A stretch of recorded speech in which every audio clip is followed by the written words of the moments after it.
You are now tuned into the greatest sports show on the planet. That's Prince, and he's Barty. And you're now listening to Prince and Barty. Buckle up. Episode 118, Prince and Barty, we're back. Had to take a little hiatus. Memorial Day weekend, Memorial Day Monday passed. Monday, we was out of town, man. We here. We are dropping on Tuesday. You're hearing this on Tuesday at noon, man. What's going on, big dog? Man, we here, man. You know, I'm excited. Let's talk some sports. I know people have been waiting to hear what we got to say about everything. So let's jump into it. Let's get into it, man. Like I said, we appreciate however you listen to Apple Music, our listeners over there, our Spotify listeners, iHeart listeners, Amazon listeners, however you listening to us, we appreciate you, man. This is episode 118. Let's get into it, man. Holding court with Prince. Our resident NBA guru, Prince, dives into all things basketball. Fades into a three. Got it!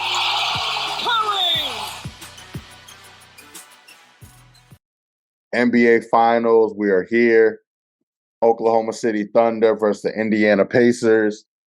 The battle of the small markets, man. Where are you with everything? You know, I know our heart wanted New York to win it. You know, like we talked about, finals in the Garden would be epic. But here we are, man. Small market teams. We got Shea versus Halliburton, man. Where are you with everything? You know, I'm 50-50, man. I like to see where the league is going as far as we see team basketball. That's great. But where's the names? Where's the LeBrons? Where's the Lucas? Where's the Jokers? Where's the Giannis? There's no big draw. I mean, it's like we're watching a prize fight with no-namers, you know? When we're watching a prize fight, we want to see Crawford. We want to see Tank Davis. Who's a Tank Davis? And then when you really look at the whole situation, SGA is a poor man's Tim Duncan. His game is quiet. He gets it done. But now we just got to see what happens. But for the most part, it's exciting to see team basketball again. But in my heart of hearts, you know, I know the ratings are going to be very low because who do they know? And who do they know overseas? You know, these two markets, when you look at Indiana and you look at OKC, I mean, Indianapolis is a football town. And OKC is a college football town. So really, what do we got going? A college football team with the Colts? So I don't know, man. I mean, it can go either way. I mean, I'm going to watch it anyway because, you know, we cover and that's what we do. And plus we love the game of basketball. So, you know. Yes, it's interesting, man. I think for me, we're looking at a power shift, the dynamic, you know, going back to 2010, I guess the big three LeBron era with the Heat. Owners kind of lost control, man. The prisoners was running the prison. And now it's kind of balancing back out where you look at OKC's roster, you know, Shea's the only one up for a big contract. True. You know, Dort, you know, so the free agency, the collective bargaining agreement, they're all under the cap. First time in history, two NBA Finals teams are both under the cap.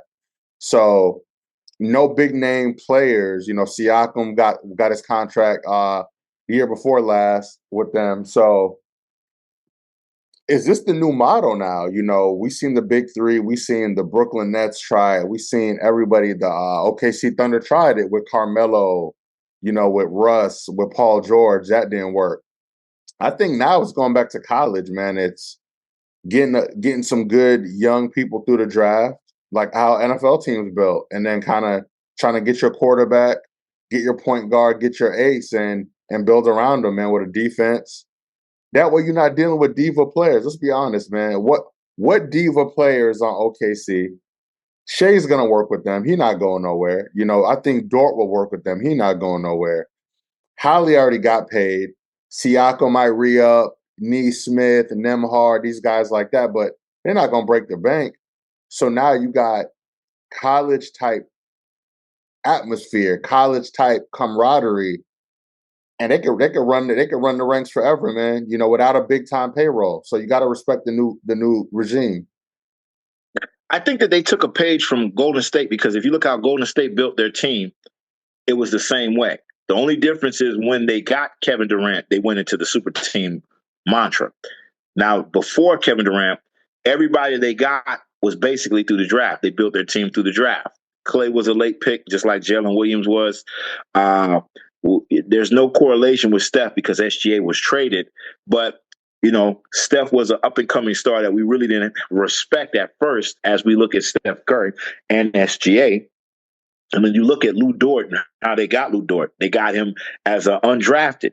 And then you look at Draymond. He was a late-round pick. So these are guys who came out of nowhere who played defense. So you can see somewhat of a Golden State-type vibe, but I don't think that it's fully Golden State.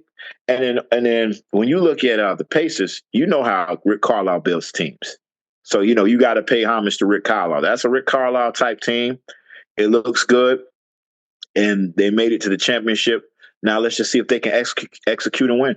Yes, sir. So let's talk about the core four that was able to advance. Obviously, it's winners and losers. Let's talk the New York Knicks, man. I think we all could agree the New York Knicks overachieved. I think we got caught up in the hoopla. We saw Chalamet, we saw Spike Lee, Kylie Jenner, Diggs, Cardi B, Tracy Morgan, Ben Stiller. We could go on and on as far as celebrity roles concerned. But when you look at the Knicks, a lot of talk was about Karl Anthony Towns. I was critical of him. He doesn't take advantage of his advantages. When his jump shot's on, that means he's not going to be aggressive. When he is aggressive, he gets dumb fouled. So it's hit or miss with Karl Anthony Towns. I would say it's a success. Year one, you go to Eastern Conference Finals, regardless of what we think about Cat and his funny voices he be making. Whatever we think about him, he went to the Eastern Conference Final first year. That is a plus for Leon Rose and the Knicks organization. But it's not enough, man. What Kendrick said, it's not enough. So what can the Knicks do? I'm hearing Giannis, I'm hearing KD. But my thing with that is you get players like that, you cleaning out the whole cupboard. You got to give up everything for them people. The Suns gave up everybody for KD. So you're going to put KD back in a similar situation where, yeah, he in a big market, but they're not winning nothing. I don't even think if they got Giannis, they win the championship. That's not even guaranteed because everything's going through the West. Well, let's call a spade a spade. They had one of the moments that Golden State had when they went to the finals and won the championship. They played a team that had injuries and they beat the team. And so everybody got excited and they were high up. But we all knew if there wasn't a tour in Jaylen Brown, if there wasn't a tear in if Jason Tatum didn't mess up his Achilles, we would be having a different conversation. If both of those guys was 100% healthy, we wouldn't be talking about New York. Because before the season, me and you both said, if the Celtics are healthy, they're winning the chip. And I still feel if they were 100%, we will be talking about OKC Boston in the finals. And I still will be picking Boston in 7. We like the idea of New York because they came out of nowhere, but it was always, I call it the Cinderella effect. It's a pumpkin, man. At the end of the day, it's going to, that chariot's going to turn into a pumpkin. And we saw it. And going to the other side with Minnesota, very similar. If I say, hey, Barty, what is the identity of the New York Knicks? You can give me an identity. But if I say, give me the identity of Denver, hey, high screen pick and roll, Murray Jokic, that style that's coming every time. Kick to the corners, MPJ, Gordon. If I say, hey, man, give me the style of Minnesota, you can't. It's Ant-Man, kick to the corner, Julius Randle. It's real ISO-centric. So both teams that lost, in my opinion, have no flow or offense. And the teams that won, Pacers, great pace. Halliburton controls the tempo. OKC, SGA, great pace, controls the tempo. So I think both of those coaches got out coached. You look at Carl, like you speak highly of, You know what I mean? You look at OKC's coach. it was kind of a master class in out coaching. You know, obviously the players got to play, but schemes. Now, I will give Thibodeau credit. You know, we always say he doesn't use his bench. You know, I think bringing in Wright, bringing in Landry Shamet really kind of mixed things up. I give him credit for that because I would never thought that bringing Landry Shamet in would mix it up. But, you know, Deuce McBride, they got some positive things to take into the summer, but Brunson going to need another guard, man, in my opinion. I think he's going to need another combo type guard that if he's hurt, if he's not playing well, they could go to that person. You know, I know they have the wings, they have a big, but maybe another big that can shoot free throws because as great as Robinson is on offensive glass, if it becomes Hacker Robinson, he's useless to you. Well, let's call a spade, Prince, and we go on both areas. Number one, Golden State had injuries too, and that's why Minnesota made it. And then you had a Lakers team, which we hate to mention, but they were playing matador defense, and you were going straight to the lane and dunking on whoever was in the paint. No big. You wanted a 40-year-old LeBron to play center. Okay? I mean, we want to give Rob his credit, but we always, when Rob does something big, we forget what he does, how he doesn't fully fill out the roster. So when I look at the situation for most teams, even with Minnesota, let's take Minnesota from last year. They had a better team with Karl Anthony Towns. And they played that same Dallas team, but they couldn't go to the paint and dunk because you had Gafford and you had the other center there. So there wasn't nothing you can do because you had two big men that were batted out the hole. So I don't think we'll see Minnesota. I don't think we'll see the Knicks as far as this far in the playoffs for a while, because I think the teams are going to get better.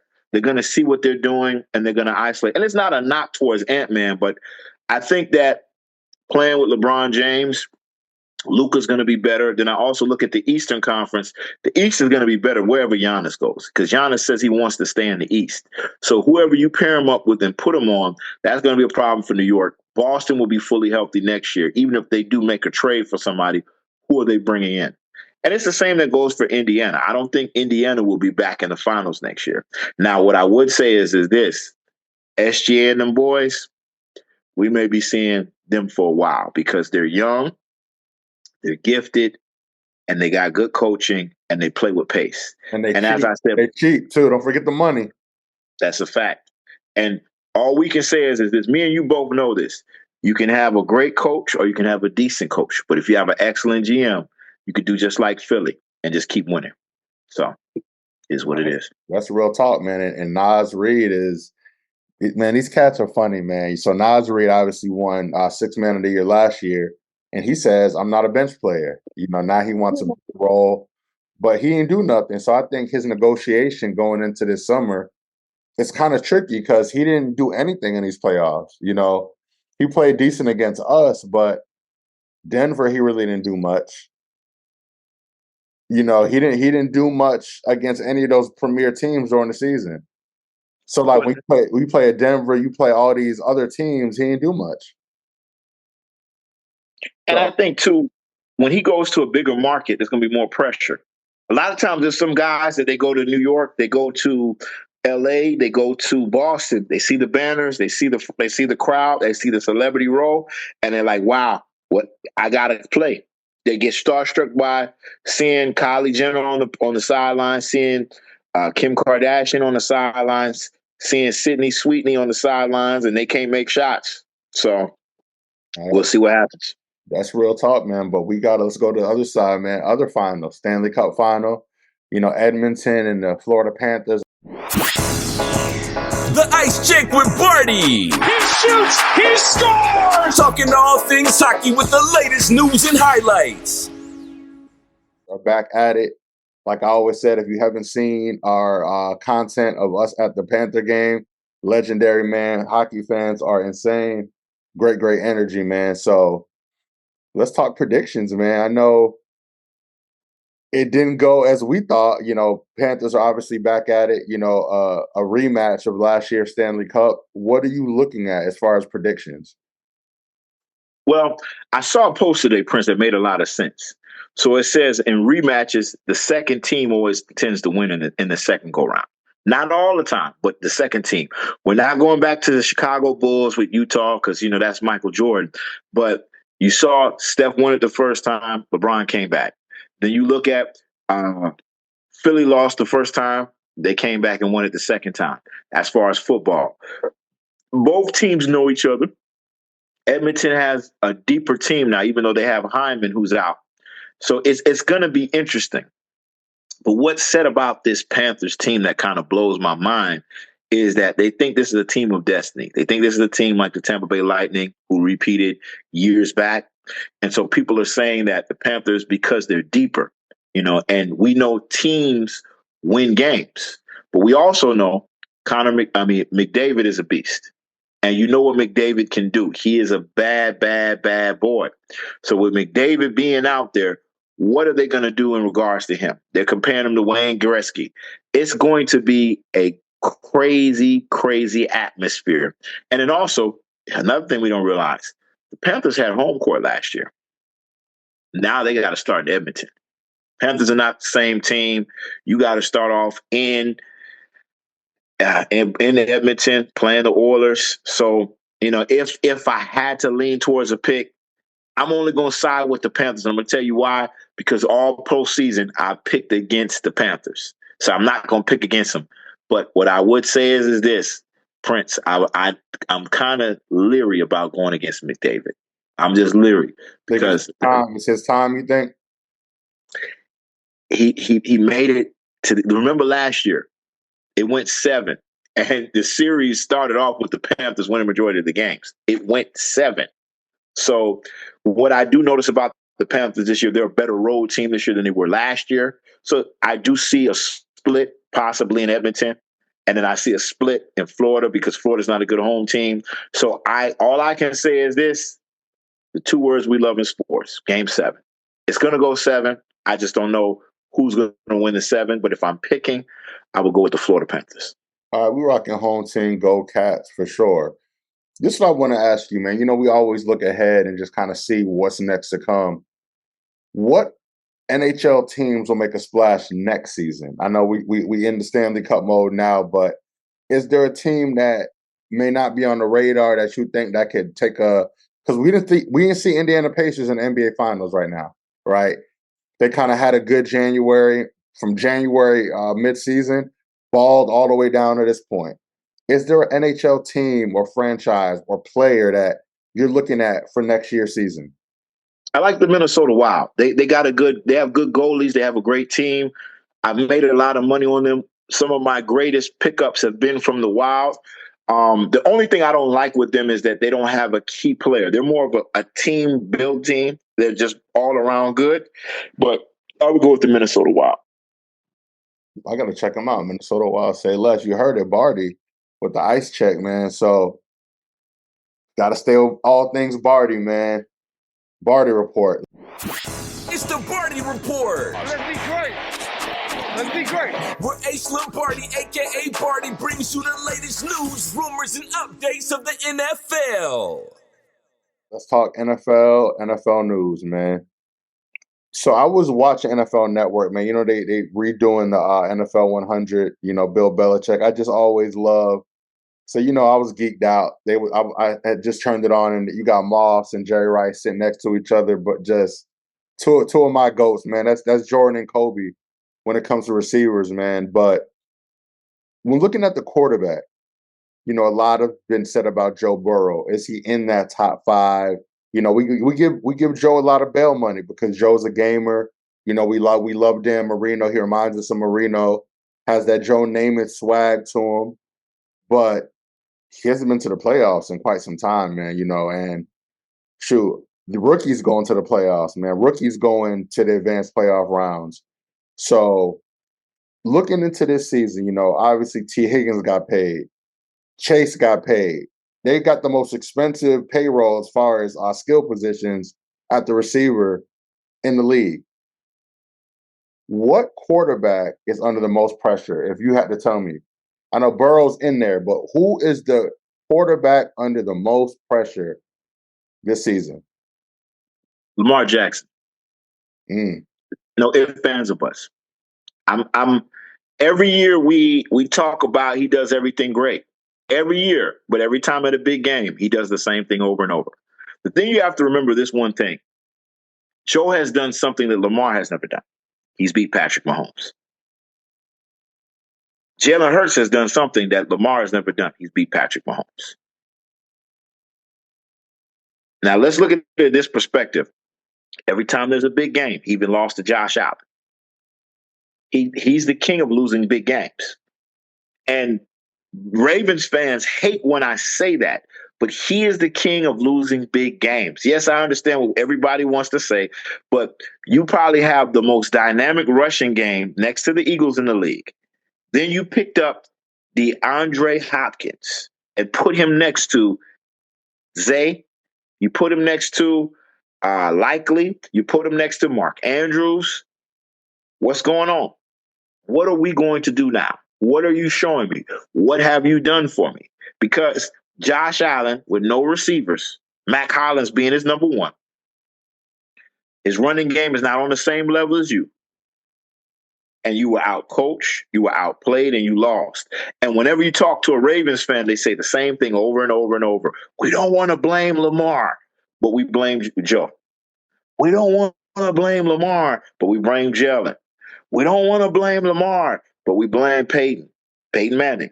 Everybody is held to a standard, but Lamar Jackson sometimes gets a pass because he's kind of like Steph Curry. He's just a dynamic player and he does all the great things. No, Lamar Jackson has to show and prove this season. Josh Allen beat you in the championship game. You've lost to Joe Burrow. Actually, you own Joe Burrows, but Joe Burrows has been to the Super Bowl before you have.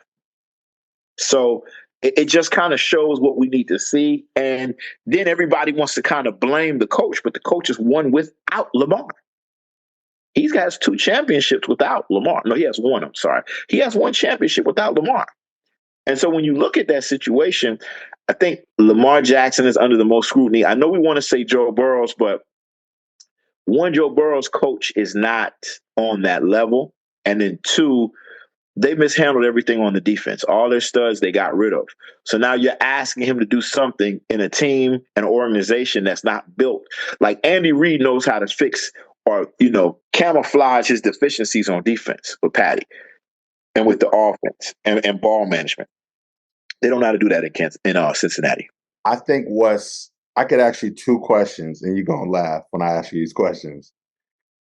I want to give Joe the bail money on a defense. Defense was terrible. They was giving up 29 points, whatever, right? But now close your eyes. If I say Patrick Mahomes has T. Higgins and Jamar Chase, what's their tight end name? What's the guy's name? It's not Hurst. He played Gesicki. What does Patrick Mahomes do with that team? Well, I will say this one thing, Prince. I agree with you. Patrick Mahomes will put up better numbers, and he will make the playoffs every year. He wouldn't miss the playoffs. That's all I'm saying. That's why. Yeah. But I don't think they win the championship with that team only because of the coach. I agree. All right. Because we know who Andy Reid is. Because I think if you put Andy Reid with Joe Burrows, I'm not saying that he's going to have 4 rings, but he would have won a championship by now. For sure. Okay. Now, what if Josh Allen has that same wide receiver duo and tight end? He would have a ring by now. So that's my thing where it's remember, a lot of games, it was decided by Joe. The ball was in Joe's hands, right? That's true. It was 8 games that Joe kind of didn't deliver. Got outplayed. Russell Wilson outplayed him. I do agree. You 100% he did. But I still say if we're picking top 5 quarterbacks, and I'm not just going off of stats, I'm just going off of eye test, receivers, of course, and just what you do with the ball. I still think he's a top 5 QB. Okay, is this the last year of that? So, what's the belt? When are you just in the top 10 now? What is a good season for Joe Burrow this year? If he missed the playoffs this year, he's out the top 5. Because I can't put Jared Goff over him. I can't put Purdy over him. I can't put – the only people who I could put, the 4 I would always put over him, and I'm going to tell you the 4. And Jalen just surpassed it last year. So, Patty's, of course, number 1. Right now, Patty's number one. Because of records and because of everything, I would go Josh, number two. Then I'm going Jalen three. I know people think I'm tripping, but Jalen has a Super Bowl, and Jalen's been to two Super Bowls. He's been in more big games than him, so he has to be number three. Then number four, I go with Lamar. After that, I can't put nobody else above him. I can't put Herbert. No, he's a bump because he does the same thing in big games that we see with Joe. So what name are we going to put above Joe? I would put Stafford. If we're being honest, Stafford almost beat y'all from it wasn't even his fault. If that dude catch it, let's be real. I think so. This is what I say. They're neck and neck. But even when you look at the situation, Stafford beat him in a Super Bowl where he was only a touchdown behind him, and Aaron Donald was sacking him. So if he had an O-line, that would have been a different story. Remember, that Super Bowl was 24-17. It was 24-17, and the defense, which you have Von Miller, you had Aaron Donald, it was a defense. And then did Stafford win the MVP? Yeah, he did. I think he did get the MVP that year. So we do give him the credit. I think they're like looking each other in the eye. So it's apples and oranges. You could put him above. You could put him above them. You could. It's a possibility. I just think with the stats, it's we're different. Doing Jalen Hurts, we got to because we split the hair by accomplishments. So Jalen Hurts earned that number 3 spot by what he's done, and Stafford has done more. So that's all. That's all I'm saying. I don't think. No, I agree with you. I agree with you. So, but let's flip it. What about the coach? What coach? No, first of all, before we go to there, I think honorable mention, I'll throw him in there, Caleb Williams. I'm tired of the talking, bro. Every time I look up, Caleb Williams is running his mouth. He didn't want to go to the Bears, him and his dad. Are you good or are you not, bro? I know we were high on him last year, but they got you the tools. What? And the thing is that division is so, he might not even make the playoffs again this year. So, what success for Caleb Williams this season? Well, I don't think he's under any pressure because he is who he says he is, and it's the Bears. I look at Caleb Williams and I see Dak Prescott 2.0. So I don't have no high expectations for him. He's Dak Prescott. I mean, if you want to name somebody, I'll give you somebody who's under pressure. Trevor Lawrence. You got the big contract. What you doing? Brock Purdy. What you doing? You've been to 2 Super Bowls, Brock. There ain't no more Deebo Samuels. You lost pieces on offense. You lost pieces on defense. And you got your check. You're not Mr. Irrelevant anymore. And you know San Francisco, they are, second or third in championships? So they're expecting championships. So, I mean, I think that with Caleb Williams, and I do agree with you, he is under some pressure because of what people expect of him, what Nick Wright and all them boys are saying, Caleb is the next Patrick Mahomes. But, people say some dumb stuff all the time. Like some of the dumbest takes we've heard is from people on TV. So we just let them say what they say, and we'll see what happens. But personally, I have no expectations for Caleb Williams this year. None. Even though he has all the weapons and the defense is improved, it's the Bears, man. Other than Walter Payton, the Bears been bums ever since. I mean, remember when they went to the Super Bowl with Jay Cutler, they said they questioned Jay Cutler. So that shows you what kind of team they are. It's the Bears. So what coach is under the most pressure? Now that is the right question. The coach of the Bengals. I don't put this on Joe Burrow. You got Joe Burrows. You got, if not the best tandem in the league at receivers. You better do a good job coaching the defense. You better do coaching was a lot of reasons why they lost games last year. They want to blame the defense, but there was stuff that the coach could have did differently defensively. You could have blitzed more. You could have played a different package versus certain teams. You lost 2 games to Lamar Jackson on the last play. And Chase had a 200-yard game versus that Lamar Jackson defense. We seen one of the greatest seasons from a wide receiver last year, and you blew it. We seen some of the greatest yardage. Do you know that Joe Burrows and Patrick Mahomes is like the only ones that have like 2 5,000-yard seasons? Like, come on, what's going on? That's a good point. Coach. I blame the Bengals coach. I know we want to blame Joe Burrows, but I blame coaching. I believe if Sean McVay had Joe Burrows, he would have a ring. I think coaching makes a lot of help, man. People don't realize that. And it just does. What people always say about the coach of the Eagles, he may be a bum and does stupidity, but he makes it a college atmosphere. So they love it. They love him because he has an atmosphere like Prime does. That's what they always say. That's why he drafts people from Georgia and from Clemson. He gets the best college talent, makes it a college atmosphere, and they win Super Bowls. And they make it to the championship game. That's real. I mean, he has a 700 win percentage. And only two other coaches had a 700 win percentage. John Madden and Bill Walsh. Come on. Got to give him his love. All right, let's I know you have some stuff to get off your chest, man. So what other NFL news topics are you trying to dive into before we get up out of here? Rumor mill. So first, let's jump to your team. If the Giants can trade a few draft picks and get Jalen Ramsey, we could be seeing a playoff team.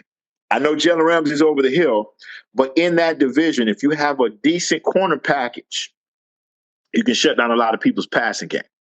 There's two teams in the division that have it's three teams, because Washington has McLaurin and Debo. Then Philly has Devontae and A.J. Brown. And now the Cowboys have Pickens and CeeDee Lamb. So to get Ramsey would change things for the Giants and maybe win some more games for them.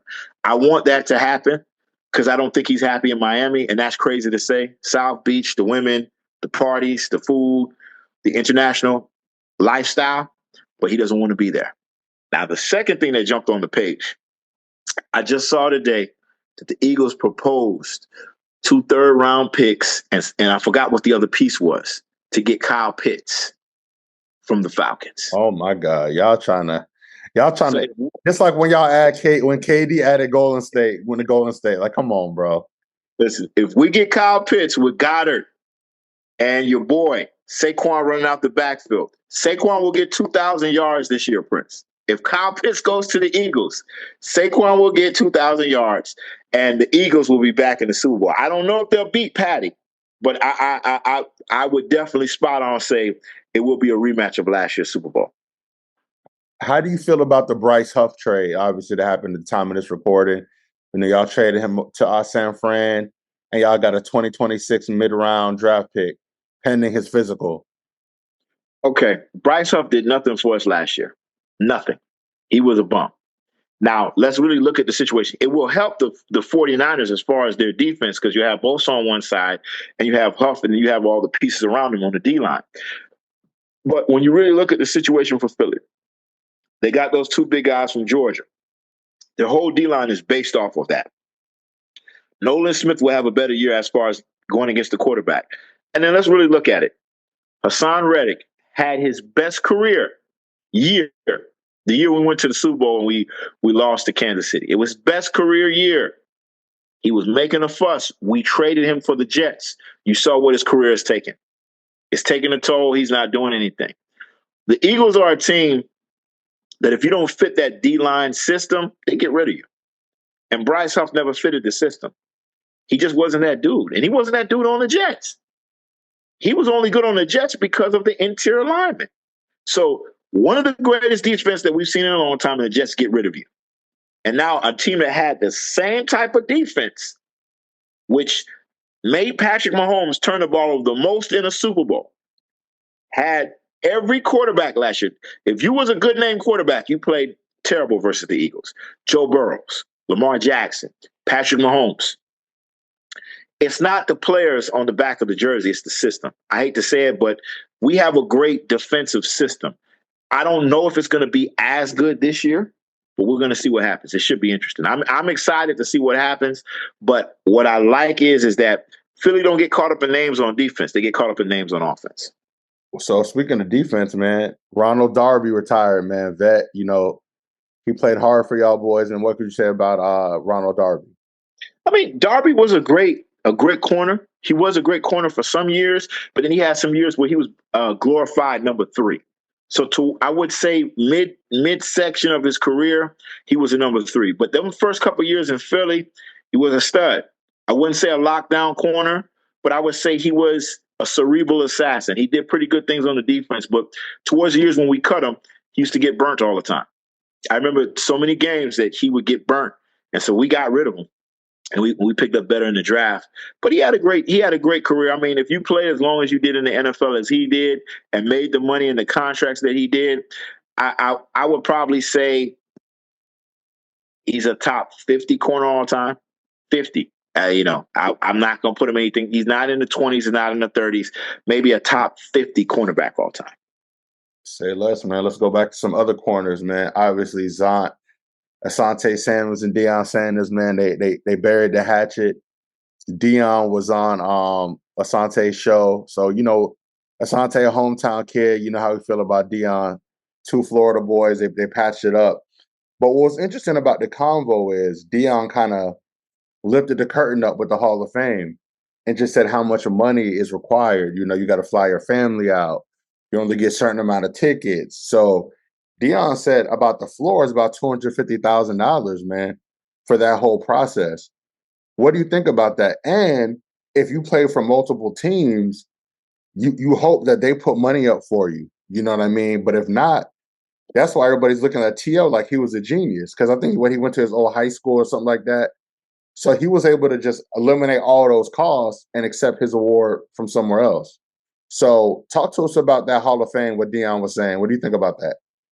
Well, I mean, the NFL is a money game. I mean, look how much they generate. Everything they do is for money. So what do you expect for their Hall of Fame? Their Hall of Fame is going to be about money. So everything, you got to look at it. Some of the greats are the greats. There's a lot of people who didn't make the Hall of Fame, and that's part of the reason. And so some players deserve that yellow jacket, some didn't. And some it took longer. I like baseball's method other than how they did Pete Rose. I love NBA's method, but the NFL is it's a different animal. And that's how they're always going to be. And so, I mean, what Prime did, he shed some light on it. It definitely did. But we know he's a first ballot Hall of Famer. So no matter what happens with Prime, I mean, Prime's the best cornerback we've ever seen. I'm happy those two buried the hatchet. But at the end of the day, we all knew what we were saying. There's only one Prime, and Zomp is not in us. There's like G17 level classification. He don't have that. Now he's in the room with all the great corners. He is in the room with all the great corners, but he's not the great corner. Like, would I put him top 5? I don't know, but he's in the room. Maybe top 10, maybe top 15, but he's in the room. You're locked into the financial playbook with Prince and Barty, discussing all the money moves happening in the world of sports. I don't dance now, I make money move. Say less, man. Something that came across my desk. Interesting, man. According to Front Office Sports, the New York Liberty were bought for $15 million in 2019. Now they're worth $450 million. Since that, the past 6 years, they got 2 MVPs, number 1 overall draft pick, New York's first WNBA MVP, 2 trips to the WNBA Finals, first WNBA title in franchise history. So the New York Liberty, we could say what we want about the WNBA, but people are going to these Liberty games. A valuation of $15 million in 2019 to $450. Talk to us about the growth of the New York Liberty. Well, you're talking about New York, man. New York's a money town, richest city in the world. People don't realize how big New York is. It's the city that never sleeps. And then we all know this, and you know this as much as I do, Prince. The mecca of basketball. They're not getting it with the Knicks. They're not getting no winning years with the Knicks. The Knicks ain't win since 72. Like, that's horrible. So you look at their winning, they're competitive, they have a great team. Rebecca Lobo, Stewie, all these people who came there and played.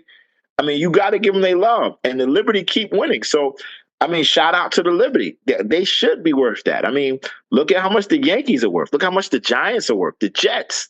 These are losing. The Jets and Giants are losing organizations. The New York Mets went to the far in the playoffs last year. New York is a sports town. They love sports. They look how crazy they was when they went to the conference championship with the New York Knicks. Shout out to New York, man. Keep doing what they're doing. Yes, sir. Get that money, man. But we wrapping up episode 118. We appreciate y'all listening. We're going to dive into the Stanley Cup Final, the NBA Finals. We'll be back next Monday at our regularly scheduled program, man. Thank you for the patience. Thank you for the support. What else you got to say, big dog? We got about 10, 15 seconds before we get up out of here. Y'all catch opening game. Let me know what y'all think. And I ain't talking about the finals. Stanley Cup Wednesday. Y'all stop playing with the NHL. McDavid, we'll see what you about going against a team. David versus Goliath. I'm ready to see what happens. Yes, sir. Prince and Barty, episode 118. Tap in. World's greatest sports show. We out. We out here. Prince and Barty is your #1 source for all things sports. Now streaming on Spotify and iTunes.